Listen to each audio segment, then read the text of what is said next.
Welcome to my radio theater production of my novel. All right, everyone, let's review page 3. I am ready when you are, ready when you are. Let's make this a great take, okay? Yes, let's do this. January 16th, 1941, 2 days after the auction. The sleet had turned to a thin shell of ice overnight, cracking underfoot like breaking glass. Jesse left the farm at noon, walked 3 miles east through the pine woods, staying off the road, a handsaw wrapped in burlap slung across her back, a tire iron tucked in her belt under Ray's old coat.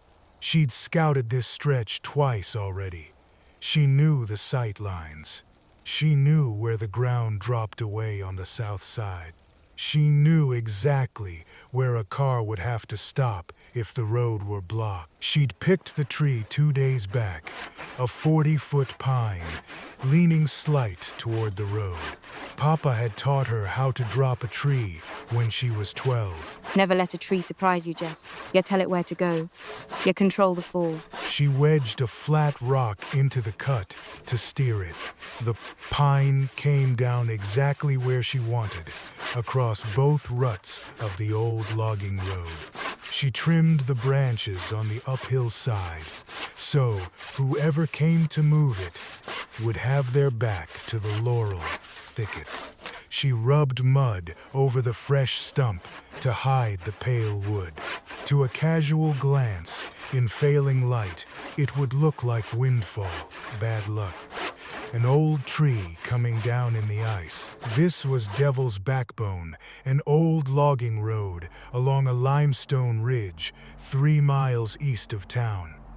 Narrow, rutted. The south side dropped 50 feet into a rocky creek bed.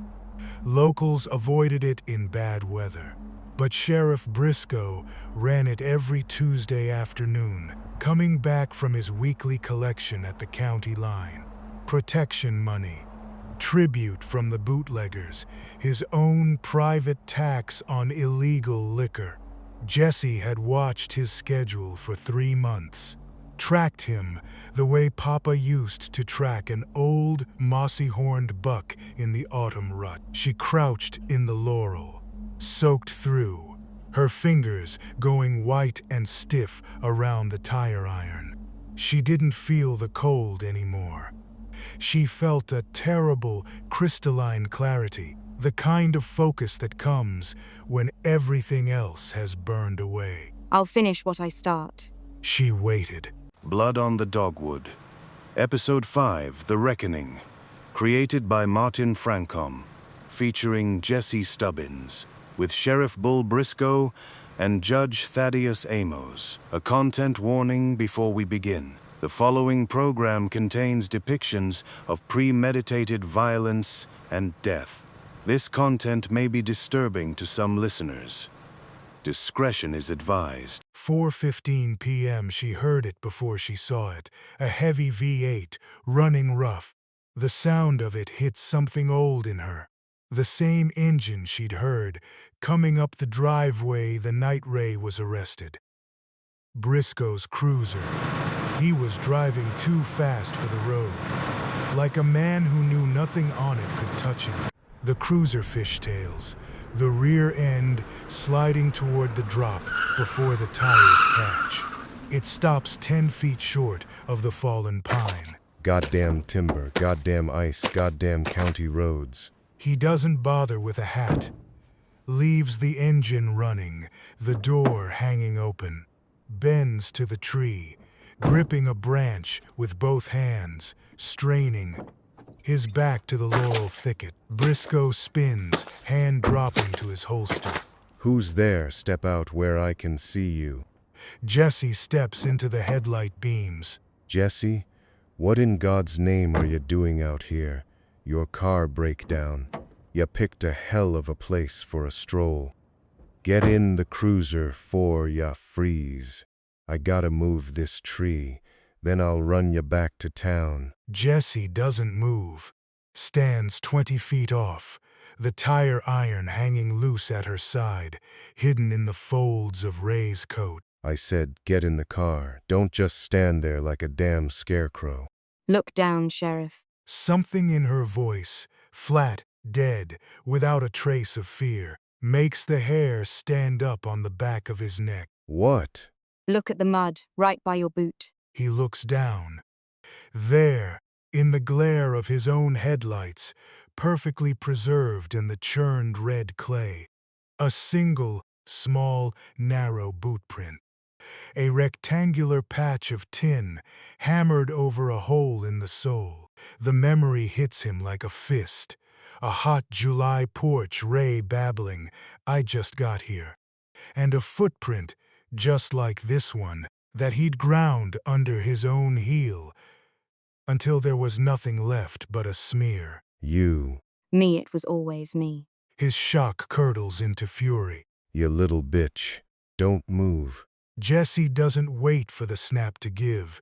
She sprints past him for the open cruiser door. Hey, stop or I'll shoot. The cruiser is parked on a downward slope, nose toward the fallen pine, held only by the parking brake. Jessie's hand finds the lever. She yanks it down. The brake releases. The cruiser lurches forward. No. The mud is slick as grease. His boots go out from under him. He hits the ground hard, the revolver flying from his hand, landing in the mud 3 feet off. The car rolls toward him. Picking up speed, he tries to roll clear. Too slow, too heavy, too late. The front tire catches his left leg below the knee, rolls up the shin. Second tire catches his right leg at the thigh. Engine still running, headlights still on. And Sheriff Bull Briscoe pinned beneath the front of his own cruiser, both legs shattered. Jesse, help me, please. I'll freeze out here. Jessie walks to where his revolver landed, picks it up, wipes it clean on her coat, walks to the driver's side and tosses it onto the front seat, 10 feet from him, utterly unreachable. No, please don't leave me. She stands over him, looks down at him the way you'd look at a snake with a broken back. You had a choice that night, on Andy's porch. You saw the footprint. You knew Ray didn't do it, and you chose to grind it into the mud. I didn't have a choice. Judge Amos owns this county. My pension, my family. Ray's dead, your pension doesn't matter. I can fix it. I can say I was wrong. Say there was new evidence. Ray was executed 3 months ago, Sheriff. There is no case. Then let me go. I'll say it was an accident. Nobody has to know. Jessie looks at him a long moment. The sleet is turning to snow now, fat, wet flakes starting to stick. You're right. Nobody has to know. She turns for the tree line. Jesse, you can't leave me here. I got a wife.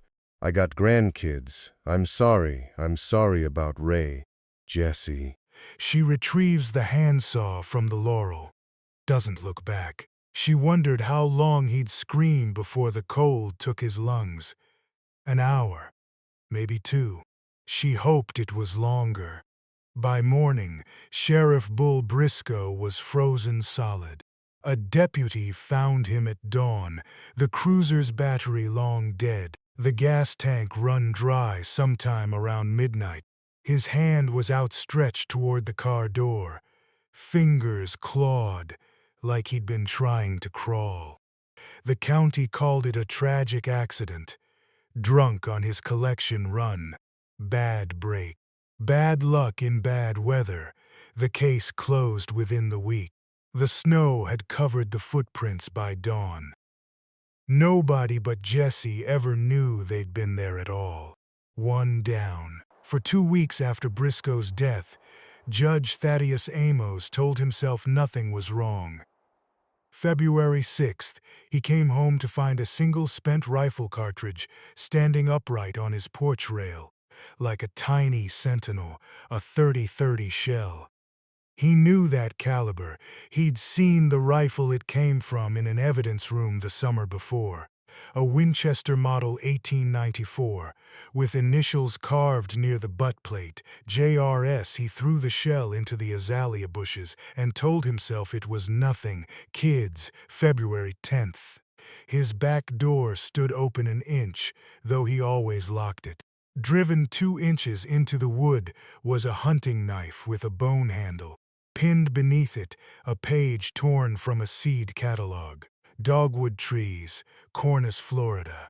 Someone had circled a line in pen, blood-red blossoms in early spring. He burned the page, kept the knife, slept with a pistol under his pillow.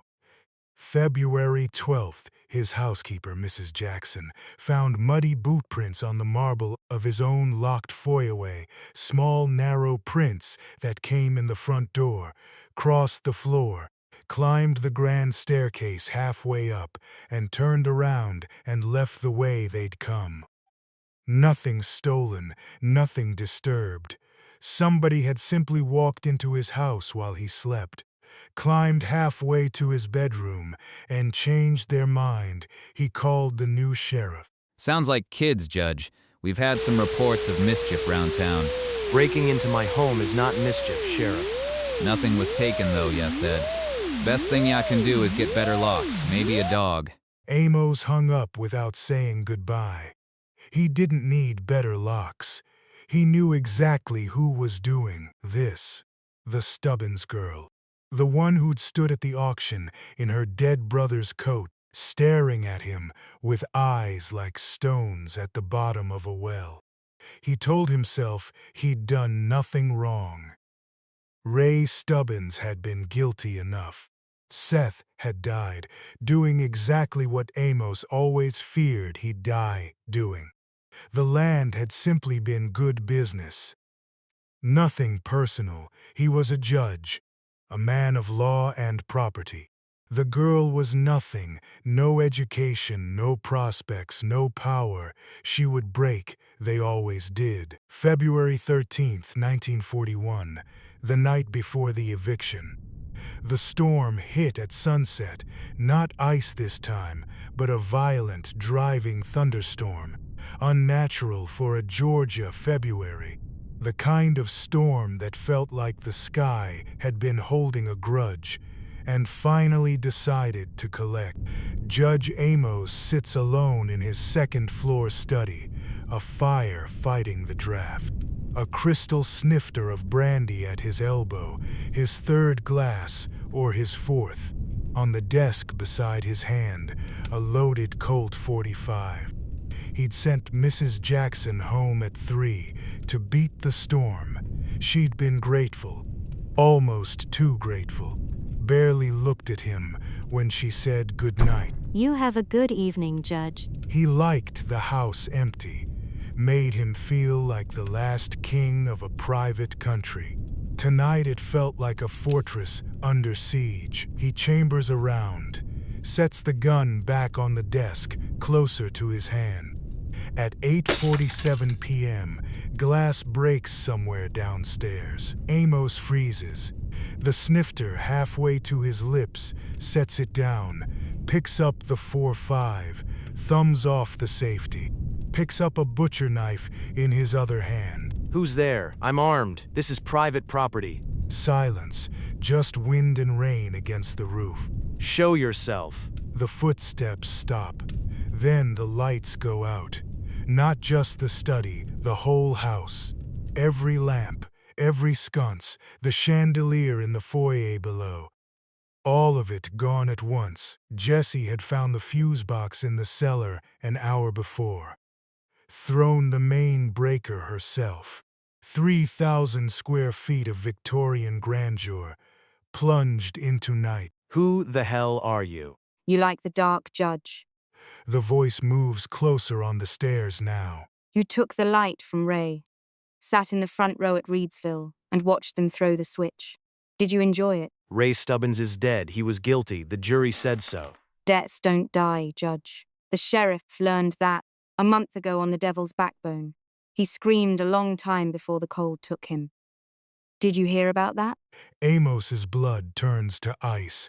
They'd said Briscoe's death was an accident. It wasn't. You were always next. For 1 instant, the foyer is lit. He sees her, 5 steps below the landing, soaked through, Ray's coat swallowing her frame, the Winchester in one hand, pointed at the floor. Her face pale, gaunt, empty, no rage in her eyes, just a terrible, patient stillness. You little bitch, stay back. I'll kill you. I'll kill you like I killed him. You didn't kill him.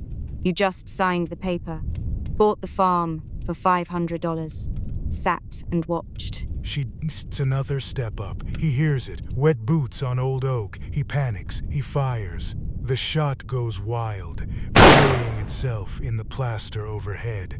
The recoil, in the dark, with his hands already shaking, throws him off balance.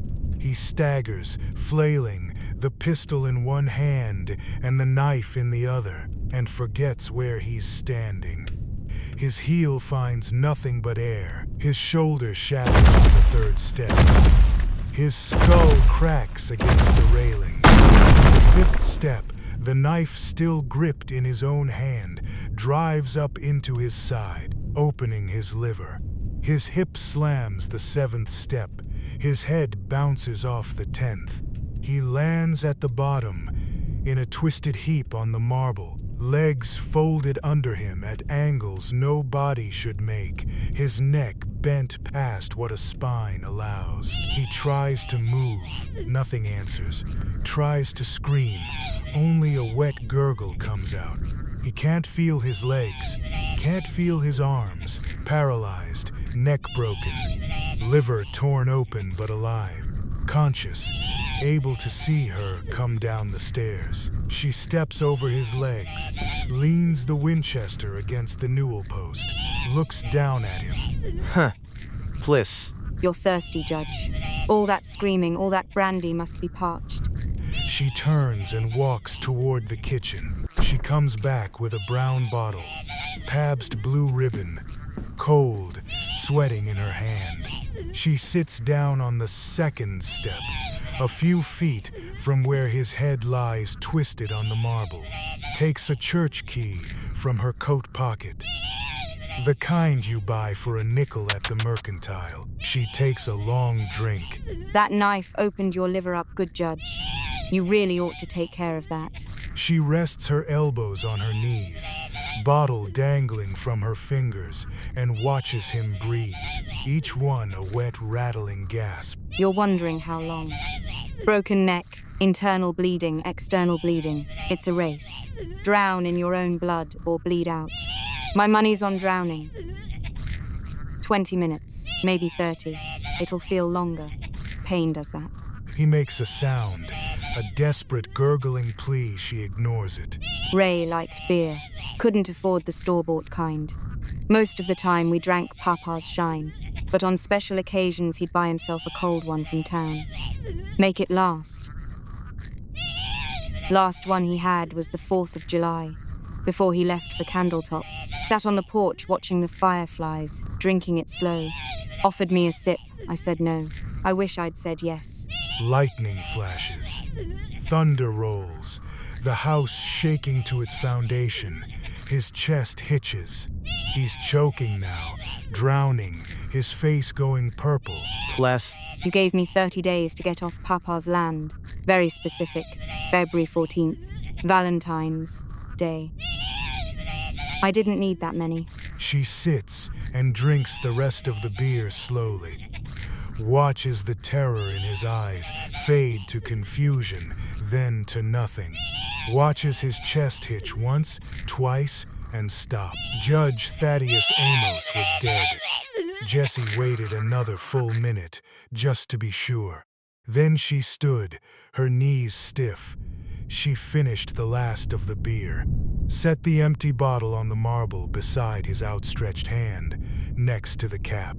She picked up the Winchester, worked the lever action. Papa always said, finish what you start, I have. She walked to the front door, opened it. The storm roared. She stepped out into it, and the door closed behind her. The mansion he'd built with money, squeezed from poor farmers and corrupt timber deals, stood silent around him. Just the judge, dead at the bottom of his own staircase, and an empty bottle beside his hand. Two dead men, a month apart, two debts paid. The law called them accidents, tragedies. Bad luck in bad weather. But out on the edge of town, in a farmhouse that no longer belonged to her, Jessie Stubbins packed a single suitcase and cleaned her rifle one more time. The list was empty now, both names crossed through, and now she had to disappear. Next time on Blood on the Dogwood. Episode 6, The Road West, The Last Goodbye, The Long Road, and the birth of the Hand of Karma. Blood on the Dogwood was created by Martin Francom. This episode featured Jessie Stubbins with Sheriff Bull Briscoe and Judge Thaddeus Amos. Sound design and music from the public domain. Directed by Martin Francom. For resources and support regarding violence, or if you're experiencing thoughts of harming yourself or others, please call the National Suicide Prevention Lifeline at 988 or the Crisis Text Line by texting HOME to 74141. The novel is available on Amazon and Barnes & Noble online. Join us next time for Episode 6, The Road West, the finale of Blood on the Dogwood.